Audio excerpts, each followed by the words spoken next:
माह रबीउल अव्वल जे सिलसिले में मुल्क जे ॿियनि शहरनि जियां रोहिड़ी जे इलाइक़े टंडो बोरा में बि जश्न ईद मिलादुन नबी सल्लल्लाहु अलैहि वसल्लम जूं तयारियूं उरूज ते पहुची वियूं आहिनि।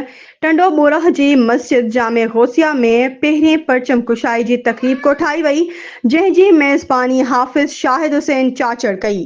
उन मौक़े ते अंजुमन जे सरपरस्त कारी बशीर अहमद क़ुरान पाक जी तिलावत सां तक़रीब जी शुरूआत कई ऐं मीडिया सां ॻाल्हाईंदे चयो, अॼु रबीउल अव्वल जी पहिरीं तारीख़ आहे। अॼु हिन इलाइक़े जी मस्जिद में पहिरीं झंडो फड़कायो पियो वञे ऐं घिटिन खे महबूब जे इश्क लाइ सिंगारियो पियो वञे ऐं मां हर आशिक़ रसूल सल्लल्लाहु अलैहि वसल्लम खे चवां थो, महबूब जी आमद जी ख़ुशी में पंहिंजे घरनि ऐं घिटिन खे चमकायो ऐं महबूब जी आमद खे प्यार, अदब ऐं एहतराम सां मल्हायो।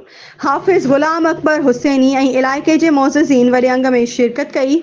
आख़िर में दुआए ख़ैर घुरी वई। तंहिं बाद मेज़बान हाफ़िज़ चाचड़ महबूब जी सना कंदे नात पढ़ी शिरकत कंदड़नि खे झूमाए छॾियो ऐं आख़िर में मिठाई विरहाई वई।